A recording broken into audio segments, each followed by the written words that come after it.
dalam rangka meningkatkan syiar dakwah digital. Mohon dukungan Jawahir TV Pontianak. Mudah-mudahan channel ini, siaran ini lebih bermanfaat bagi saya khususnya dan seluruh jamaah ikhwan dan akhwat dan seluruh majlis taklim. Mudah-mudahan bertambah keberkahan dari Allah Subhanahu wa taala, membawa kita kebaikan dunia dan akhirat. Demikian, wassalamualaikum warahmatullahi wabarakatuh. Ya, ada kalimat yang terakhir itu, ya, kata hikmah yang ke-46. Namun kitab yang asli yang saya pegang ini pembahasannya digabung dengan yang kemarin. Ya, tapi tak masalah lah. Ya, sedikit saya singgung kemarin. Ini mau saya singgung secara keseluruhan. Tapi tidak banyak ini. Ya, tersisa terakhir pembahasan. Jadi jelas bahwasanya syu'aul basirah itu kau menyaksikan dekatnya engkau dari Allah. Jadi kalau orang berzikir kepada Allah, bermujahadah, ya, memaksimalkan ibadah, istiqamah, kalau ada izin Allah, diberi yang namanya syu'aul basirah, ya ini sinar mata hati. Waktu itu si hamba merasakan Allah itu dekat. Tapi ingat, dekat bukan dengan pikiran, tapi langsung dengan rasa. Ini tasawuf ini ilmu rasa. Bukan katanya. Kalau tauhid sifat 20 itu yang kita kaji barusan di Masjid Nur Hidayah, itu masih pakai katanya, qila wa qal. Katanya dan dikatakan, dalilnya, madalulnya, dalil akli, dalil nakli, ayat Al-Quran, hadis-hadis Nabi SAW. Nah, itu masih menukil dengan dalil. Tapi kalau ini sudah masuk ilmu rasa. Ya, begitu zikir istiqamah, ibadah maksimal, diberi Allah su'aul basira. Waktu itu si hamba yang berzikir merasakan Allah tak jauh. Kok ini dapat, yang tahap awal ini dapat, oh tenang dah hati itu. Hilang susah. Apa mau susahkan lagi? Terasa Allah dekat. Nah, semua masalah bisa teratasi. Kalau dekat dengan Allah, semua masalah dibantu dengan Allah. Ya, tak ada masalah yang tak selesai. Nah, jadi manusia ini kalau kita lihat yang paling banyak masalah itu ya para nabi. Para nabi paling berat masalahnya. Terancam jiwanya. Apakah lagi Nabi kita Muhammad sallallahu alaihi wasallam. Nah, jadi rasa ini yang mahal mau dicari. Tidak ada jalan kecuali bertasawuf dan mengamalkan dengan tariqah. Ilmu dan amal. Jalan. Ya, istiqamah. Kau istiqamah baru dapat. Jadi tariqat itu apa? Wa an law istaqamu ala tariqati la asqainahum ma'an ghadaqa. Surah Jin tu. Sekiranya mereka istiqamah dalam tariqah, dalam jalan.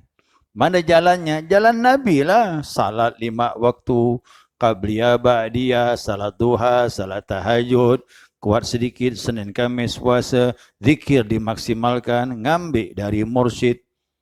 Bahan bakunya dari Nabi. Kalau mereka istiqamah mengamalkan yang sumber bahan bakunya dari Nabi Muhammad sallallahu alaihi wasallam, la asqainahum ma'an ghadaqa. Pasti kami beri mereka minuman yang menyegarkan. Bukan minum air ni. Bukan minum air putih. Kok itu sih orang kafir dapat? Bisa minum jus lagi dia. Yang enak-enak, duit banyak. Tapi itu nur iman. Air yang menyegarkan, iman bertambah, takwa bertambah, cinta kepada Allah muncul. Itu yang kita harapkan. Dapat nanti itu bertahap-tahap. Nah, itu tariqah. Ya. Jadi kalimat tariqah diambil dari surah Jin itu. Karena jin itu 2 golongan. Ada yang menyimpang ikut syaitan, ada yang ikut Nabi Muhammad sallallahu alaihi wasallam. Konon katanya jin yang bersama Nabi sampai sekarang masih hidup. Berapa tahun masa Nabi dengan kita ni? Masa sekarang dengan masa Nabi 1444 Hijriah. Berarti sudah 14 abad. Menurut kajian ulama dan sumber yang bisa dipegangi bahawa bangsa jin itu umurnya panjang bisa mencapai 2000 tahun. 2000 tahun tu dah kakek-kakek uzur dah. Jadi kalau jin umur 500, remaja tu. 400, 500, masih remaja. Masih kuat fisiknya, masih prima. Itulah kita ini, manusia ni pendek, apalagi umat Nabi Muhammad SAW antara 60, 70. Jadi jin itu dua jalur dia. Ada yang beriman, ada yang ikut syaitan. Jadi syaitan itu yang dari bangsa jin. Menurut yang mu'tamad dari bangsa jin. Namanya Syekh Azazil. Syekh dulu dia.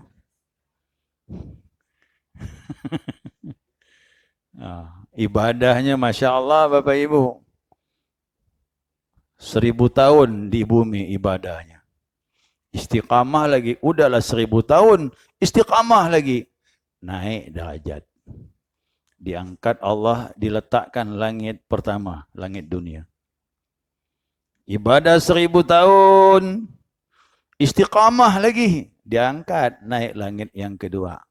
Setiap 1000 tahun, naik langit. Terus, 4, 5, 6, 7.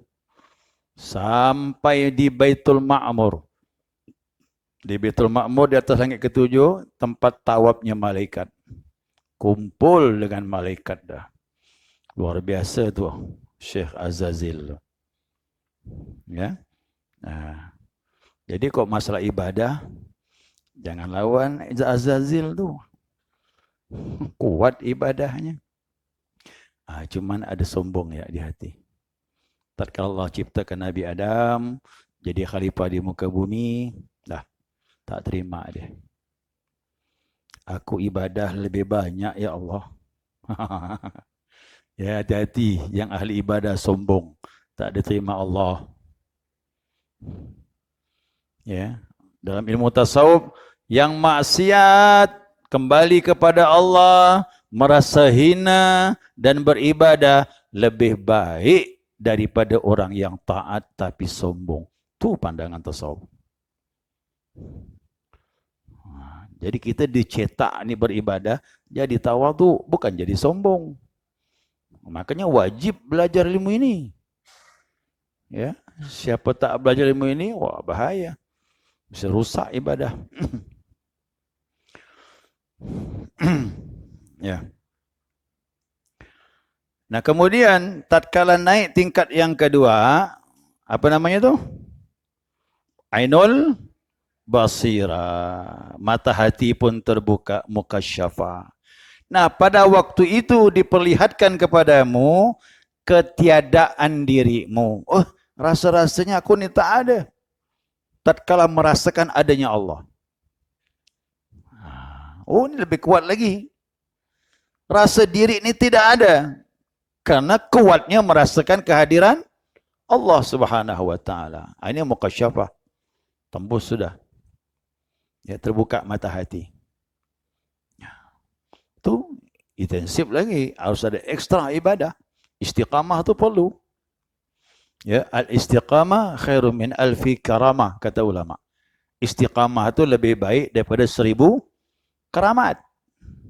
1000 keramat tidak ada apa-apanya dibandingkan istiqamah. Istiqamah itu yang mahal. Karena istiqamah itu janjinya begini. Allah bilang innal ladzina qalu rabbuna Allah tsumma istaqamu. Sesungguhnya orang-orang yang berkata Allah Tuhan kami, tetap Allah di hati dia. thumma istaqamu istiqamah, tatanazzalu malaikatu alla takhafu wa la tahzanu abshiru bil jannati lati kuntum tu'adun. Malaikat ramai mendatangi dia. Apa kata malaikat? La khaufun alaihim wa lahum yahzanun. Ya, alla takhafu wa la tahzanu. Janganlah kau takut, jangan kau susah.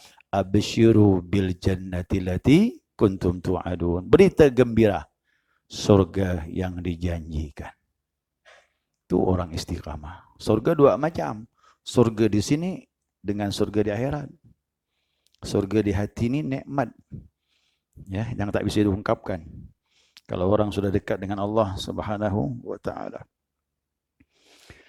Nah, kalau terus lagi ditingkatkan ibadahnya di bawah bimbingan seorang mursyid, ini agak berat nih. Ini udah naik puncak dah nih.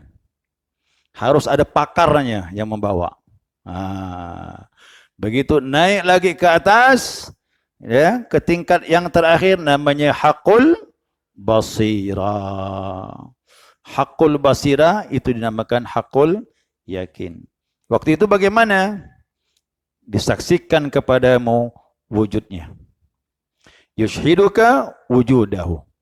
Langsung disaksikan yang ada hanya wujud Allah. La adamaka wala wujudaka. Bukan ketiadaanmu, bukan adanya kau. Dua-duanya tak ada. Yang ada hanya Allah. Ini udah masuk akhir dah.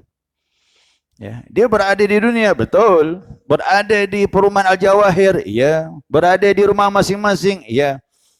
Tetapi tatkala dia fokus kepada Allah, haqqul basirah muncul, semua tak ada. Yang ada hanya yang maha ada. Ini nama sampai. Kalau bilang sampai, inilah sampai.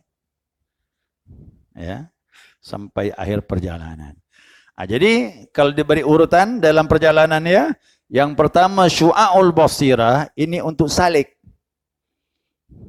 Orang yang berjalan. Atau disebut mubtadi. Para pemula yang sedang berjalan. Kalau sudah masuk ainul basirah, itu namanya mutawassit, orang yang dalam pertengahan perjalanan. Nah, kalau sudah haqqul basirah, itu namanya muntahi. Orang yang sudah berada pada akhir perjalanan. Inilah namanya usul ilallah.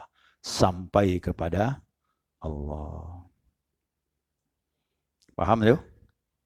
Ini gambaran begitulah. Nanti mudah-mudahan di antara jamaah nanti bisa mengarungi ini. Mudah-mudahan. Ya, bisa mengarungi ini. Ini ingat, kita bertarekat ni mau beramal ke mau sampai?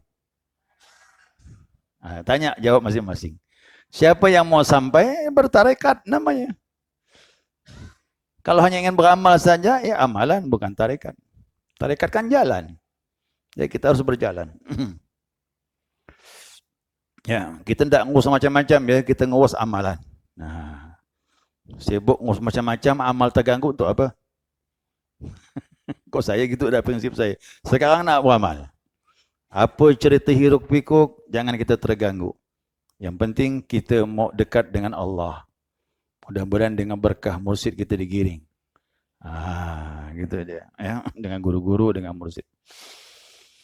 Nah, jelas fazahiru anna ammatal muslimina umiyat basiratuhum. Nah, jadi kalau secara zahirnya, sesungguhnya kebanyakan orang Islam itu, maaf ini ya, kebanyakan Muslim itu mata hatinya masih tertutup.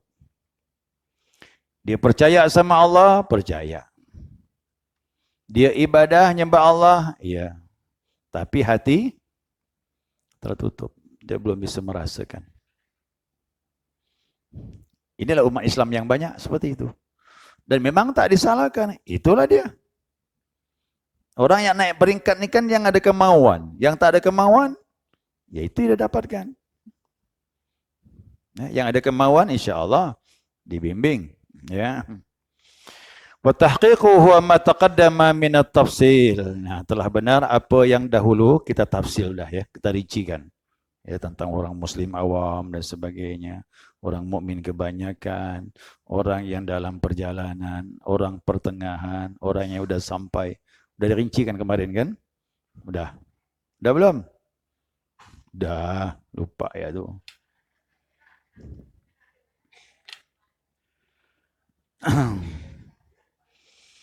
Wa anna masdudatun faqat ma'as-sihhatin naziruha. Maka sesungguhnya dia tertutup saja. Pandangannya benar. Dia yakin ada Allah, yakin. Ada Allah menciptakan makhluk? Ya. Allah bagaimana? Qidam. Dia baqa, semua sifat-sifatnya benar. Tapi dia masih tertutup. Ya. Tapi kalau orang kafir lain, buta. Kalau orang kafir, buta. Khatamallahu ala qulubihim wa ala sam'ihim wa ala absarihim walahum ghisyawah. Di depannya ada tutup. Dia tak bisa lagi dah. Mulutnya, matanya, kupingnya tutup sama Allah dah. Depannya ada penghalang, hidayah tak masuk. Itu orang kafir. Ya. Nah, jadi hakul basirah ini kau menyaksikan wujud Allah saja. Dah. Sudah sampai peringkat yang terakhir, yang kau saksikan hanya Allah. Kenapa? Dia dikembalikan kepada nur asal. Nur asal itu nurun ala nur. Cahaya Allah itulah dikembalikan ke sana. Kau sudah masuk ke sana, lebur. Yang ada hanya Allah. Perasaan begitu. Ya, kembali kepada nur asal. Nah, jadi bagaimana? Walam yakun ma'allahi mawjudun. Dan pada waktu itu tidak ada sesuatu bersama Allah. Tidak ada wujud sesuatu pun bersama Allah. Kenapa? Kembali kepada asal. Alam jadi hilang pandangannya. Yang ada hanya nur Allah yang memancar pada dirinya. Yang bernama Haqqul Basirah. Jadi kalau waktu itu Sufi itu bilang, kullu man 'alaiha fan wa yabqa wajhu rabbika dzul jalali. Benar itu. Semuanya fana, tak ada. Yang ada zat yang maha besar. Boleh. Tak apa-apa. Kena saat itu.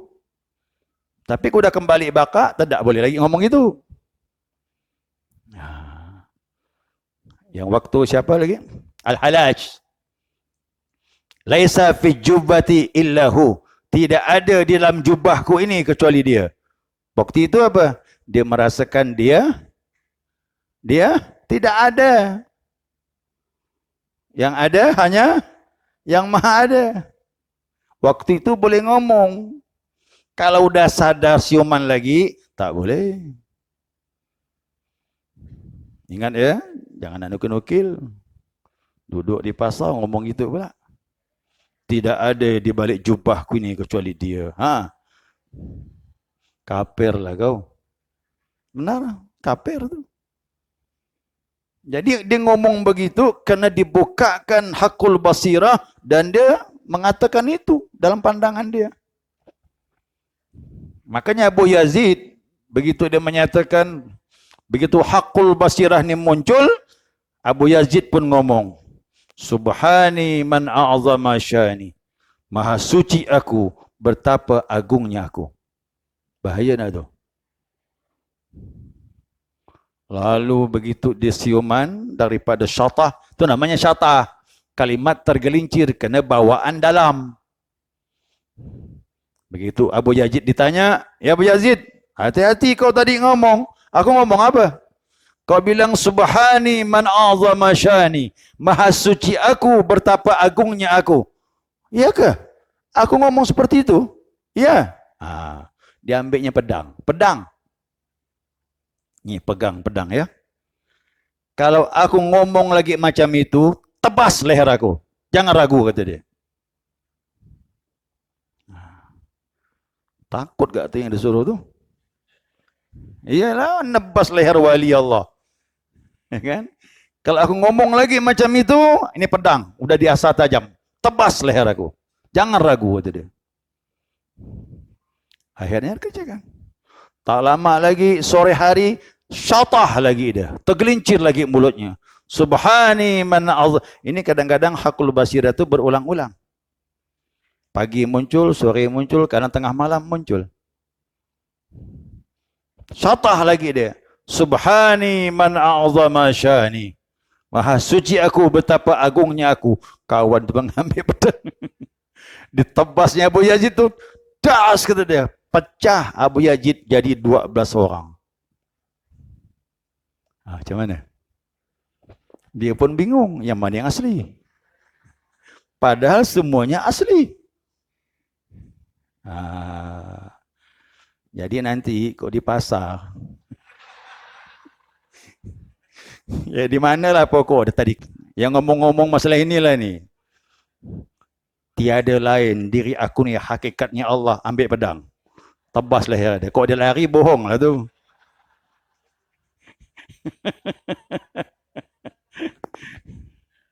Faham tu? Ini rahasia tasawuf. Kalau syatah datang, hakul basirah datang, itu bukan kekuatan dia. Itu sudah Allah yang mengendalikan. Dia tak mampu melawannya. Dia jangan ikutkan jalan tu dah. Tapi kerana Allah punya mau, tetap dia terbimbing. Karena orang menebas dia pun tak bisa. Ya kan? Kualat nak nebas wali Allah. Tak mungkin terjadi. Allah jaga dia. Tu ya. Ya haqqul basirah. Jadi walam yakun ma'allahi mawjudun. Ya, tidaklah terjadi pada waktu itu ada wujud bersama Allah. Jadi tak ada lagi wujud-wujud selain Allah. Di sinilah baru muncul kalimat tadi itu. Qanallahu wala syai'a ma'ahu. Waktu itu baru faham hadis Nabi Muhammad sallallahu alaihi wasallam. Ini hadis Nabi ni ya. Sahih Bukhari ni. Apa kata Nabi? Kanallahu wala syai'a ma'ahu. Adanya Allah tetap, tidak ada sesuatu bersamanya. Ya, tidak ada sesuatu bersama Allah. Jadi kalau Allah memunculkan hakul basirah, waktu itu kita merasakan hanya Allah. Tidak ada sesuatu yang menyertai Allah. Artinya, tidak ada yang menghalangi sesuatu apapun antara kita dengan Allah. Tambah lagi. Wahuwal an ala ma alaihi kan. Dia yang sekarang Allah yang disembah oleh umat Nabi Muhammad sallallahu alaihi wasallam, ya, ala ma alaihi kan, sebagaimana yang disembah dulu umat Nabi Adam alaihissalam. Tak berubah. Ya, Allah tak mengalami perubahan. Yang berubah makhluk alam ni berubah. Makanya alam sebenarnya tidak bisa menghalangi kita dengan Allah. Yang penting tadi tingkatannya. Muncul su'aul basirah, baru terasa dia dekat. Tapi masih madang alam. Begitu datang ainul basirah, muqasyafah. Antara alam dengan hilang, antara dua. Kadang memandang, kadang juga hilang. Sudah muqasyafah dia.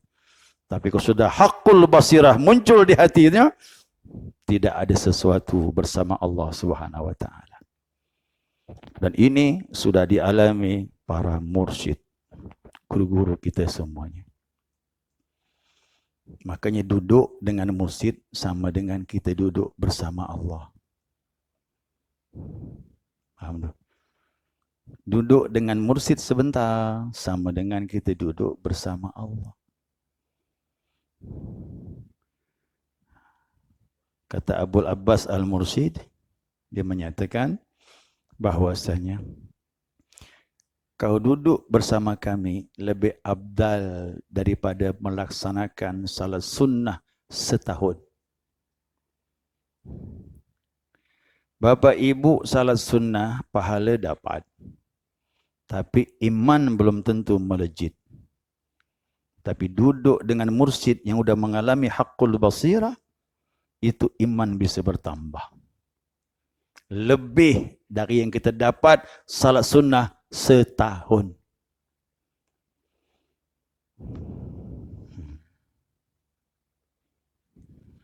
Itu saya rasakan dulu.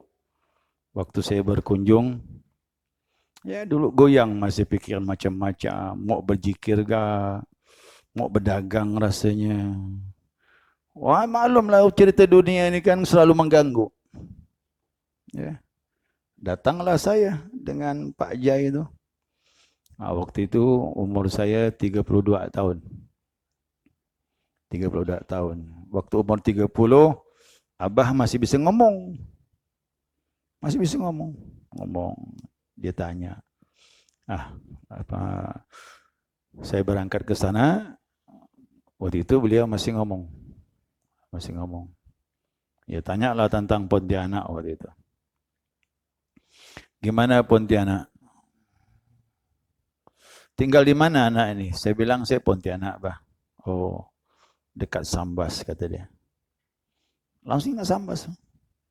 Karena orang tarekat TKN ini dari Jawa Barat, Jawa Tengah, Jawa Timur, walaupun tidak bersisilah lewat Jawa Barat, dari Abdul Karim Bantan, Syekh Hasbullah Maduri, itu di bawah semuanya mengagumi Sambas. Karena tokoh sentralnya Ahmad Khatib Sambas. Nah, lalu dia bilang, gimana keadaan di sana? Ya, sebagaimana informasi di media, televisi, ya begitulah tempat kami. Nah, nanti pulang suruh doa kunut nazilah, itu saja suruhnya. Masih bisa ngomong. Senangnya saya luar biasa. Saya di Surabaya itu seminggu. Dapat izin seminggu, padahal 3 hari. Dibatasi 3 hari. Semua wakil talqin ngomong. Saya pun wakil talqin diberi izin cuma 3 hari. Tak boleh lebih. Ketemu Abah ngomong sebentar, selesai keluar. Tak ada ngomong banyak-banyak. Tapi saya minta izin 7 hari. Alasan saya apa? Saya ngumpulkan duit. Lama dah ngumpulkan duit ni Abah. Naik kapal saya ni. Kalau hanya 3 hari ruginya, saya bilang. Untuk apa ke sini? Ingin ikut zikir di Suralaya. Seminggu. Setelah itu baru saya pulang. Akhirnya kasih izin. Dah, 7 hari saya ke sana. Itu iman bertambah. Ngomong begitu ya iman bertambah. Yang lebih kuat lagi yang kedua. Saya datang dengan si Jai. Pak Jai itu. Umur saya 32 tahun. Sudah 2 tahun berikutnya itu. Itu Abah sudah omongnya kecil suaranya. Kecil suaranya. Salam, kenalkan diri. Beliau ngomong tak jelas. Kecil suaranya. Lalu asistennya bilang, Abah bilang tanya, kamu mau apa? Doa. Saya bilang, minta doa. Kami mau pulang. Minta doa. Doalah. Abah pun doa ke tangan gini. Bukan bersuara, Pak. Tapi kami berdua ni menangis. Air mata bercucur kayak ledeng. Keran tu. Suruh. Ya Allah, terbakar hati ini. Berdoa tanpa suara. Gimana itu? Ya Allah, saya bilang. Itu balik rasa-rasanya Allah tu dekat. Masa. Rindu berzikir, mau beramal, iman melejit. Dan saya yakini dalam kitab, benarlah kata kitab. Setahun salah sunnah, belum dapat macam itu. Tapi duduk sebentar dengan beliau. Waduh, iman melejit. Itulah. Kenapa? Dia sudah mengalami ini. Su'aul basira, ainul basira, haqqul basira, dah dilewat semua dah. Makanya dekat kepada beliau-beliau itu nur cahaya Allah, kita dapatkan keberkahannya. Nah, ya. Nah, sekarang tinggal melalui zikir Al-Fatihah. Ada waktu ziarah. Al-Fatihah itu yang menghubungkan kita. Beliau-beliau meninggal tidaklah wafat. Ya, para wali tidak wafat. Kita Fatihah tu kita menjalin hubungan terus. Nah, kemudian ada waktu kita ziarah. Ya, selanjutnya tambah sedikit lagi ya. Ya.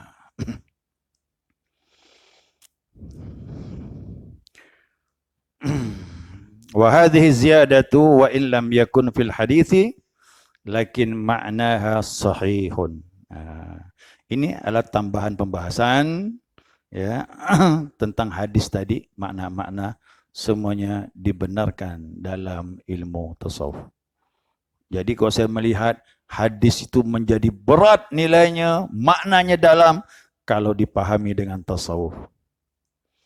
Tapi kalau tak belajar tasawuf, hadis cuma nasihat begitu saja.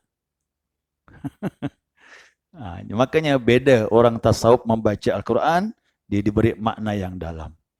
Orang tasawuf baca hadis Nabi, diberi makna yang dalam.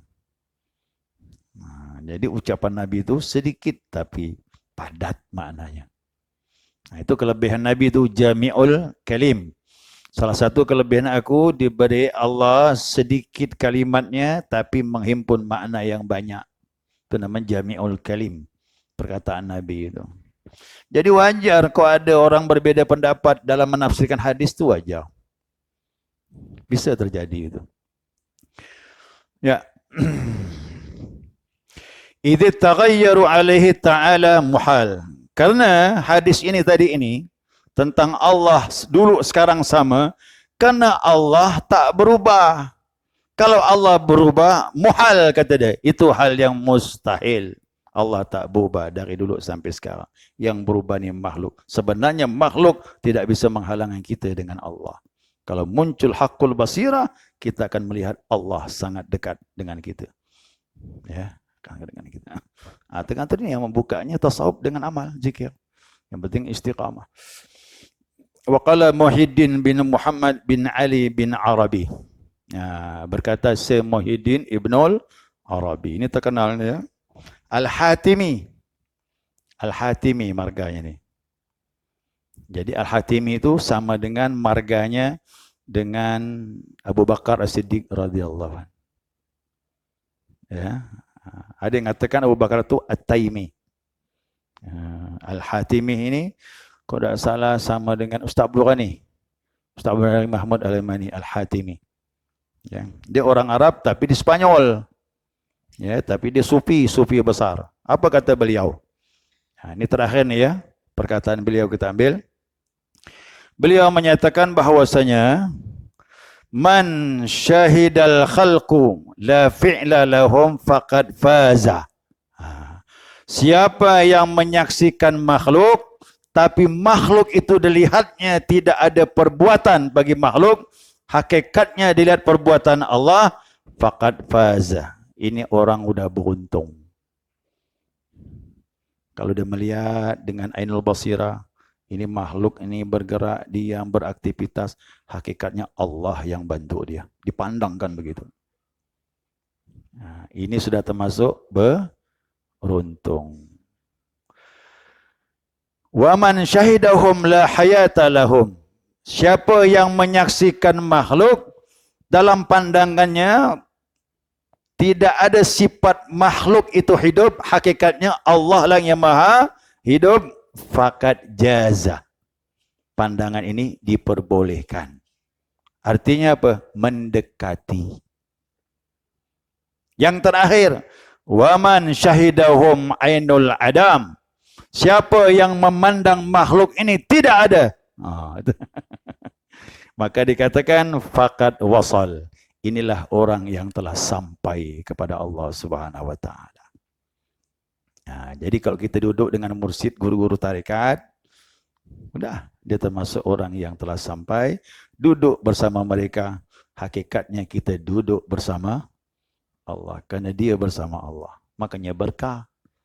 Itulah kata Nabi, duduk dengan orang yang saleh seperti duduk orang jual minyak wangi. Kalau kau tak beli minyak wangi, tak masalah. Tapi kau dapat harumnya, kata Nabi. Inilah dia. Ya, duduk orangnya dengan orang yang fajir, yang nakal, yang tak ibadah, seperti duduk dengan penempah besi.